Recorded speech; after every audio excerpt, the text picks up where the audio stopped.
June 11, 1962. Three men vanished from the most secure prison in the United States. No guards saw them leave. No bodies were ever found. And to this day, nobody knows if they drowned in the freezing waters of San Francisco Bay, or if they escaped into the shadows of freedom. This is the untold truth of the Alcatraz prison escape, a mystery that still haunts America's justice system, more than 60 years later. But the truth was far darker than anyone imagined. Early life. To understand the escape, we must first understand the men who risked everything. Frank Morris, born in Washington, D.C., abandoned by his parents at just 11 years old. From foster homes to juvenile halls, he grew up in the cracks of society. He was intelligent, frighteningly intelligent. His IQ tested at 133, higher than 90% of Americans. But instead of channeling his genius into academics, he mastered a different kind of education, survival and crime. Then came the Anglin brothers, John and Clarence.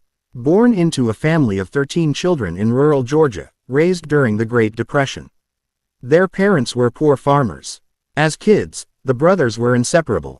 They fished together, worked the fields together, and later, they robbed banks together. The Anglins were known for their charm and loyalty, but also their determination. They had one rule: never leave each other behind. Rise to fame. Frank Morris's criminal record read like a roadmap of escapes. He slipped out of Louisiana State Penitentiary. He vanished from Atlanta Federal Penitentiary.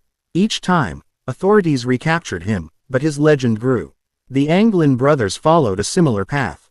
They specialized in bank robberies, often striking during the off hours when no one was inside. They weren't killers, but they were determined lawbreakers. By the late 1950s, all three men landed at the same place, Alcatraz. Alcatraz was no ordinary prison. It was a fortress built on a rock in the middle of San Francisco Bay. The walls were reinforced concrete. The guards were armed to the teeth. And the icy waters surrounding the island were considered the deadliest barrier of all. Alcatraz was called the prison of no escape. But to Morris and the Anglins, that was a challenge, not a warning. The master plan. In 1961, Morris, John Anglin, and Clarence Anglin found themselves housed in adjacent cells. It didn't take long before whispers turned into plans. The genius of the escape wasn't brute force, it was patience, precision, and deception. For months, the men chipped away at the concrete walls of their cells, using stolen spoons, sharpened into crude chisels. They hid the noise by playing an accordion loudly during the scraping.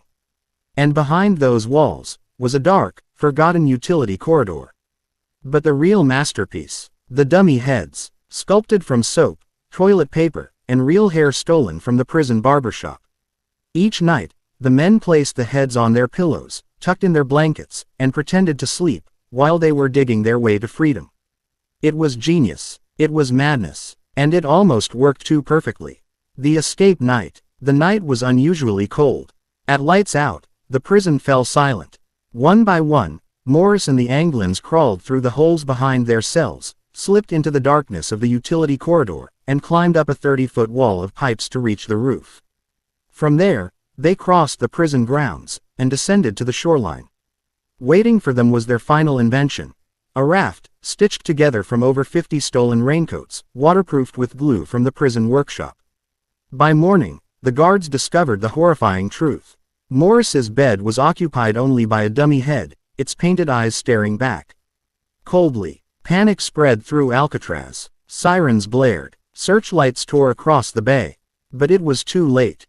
The men were gone. Human struggles. What drove these men to risk everything? For Morris, it was a lifetime of abandonment, a man who had never truly been free. For the Anglin brothers, it was blood. Their loyalty to each other was stronger than their fear of death.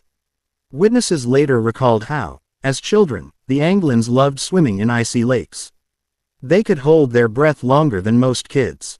Some believe this childhood skill gave them an edge against the brutal currents of the San Francisco Bay. But was it enough to survive? That question would haunt investigators for decades. Legacy. The official story from the FBI was simple: the men drowned.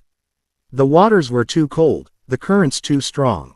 Case closed. But over the years, evidence kept surfacing that suggested otherwise. A paddle was found floating near the Golden Gate Bridge. A waterproof wallet containing family photos surfaced a month later. And in 2013, a letter arrived at the FBI's San Francisco office. It claimed to be from John Anglin, now an old man, confessing to the escape and begging for medical help. The FBI tested the letter, but the results were inconclusive. Was it a hoax, or proof that the greatest escape in American history actually succeeded? Where they are now: Frank Morris, John Anglin, Clarence Anglin. Their names are etched into legend. Some say they drowned that night, swallowed by the bay. Others believe they lived in secret, blending into society under new identities. The truth: we may never know. But what we do know is this: less than a year after their escape, Alcatraz prison was shut down forever. Their story wasn't just about crime. It was about defiance, loyalty, and the desperate human hunger for freedom. So, what do you believe? Did the three men of Alcatraz drown in the icy waters, or did they outsmart the US government and live out their lives in freedom? Tell us your theory in the comments below. And if you want more true stories of mystery and survival, subscribe for more. Because sometimes, the truth is stranger than fiction.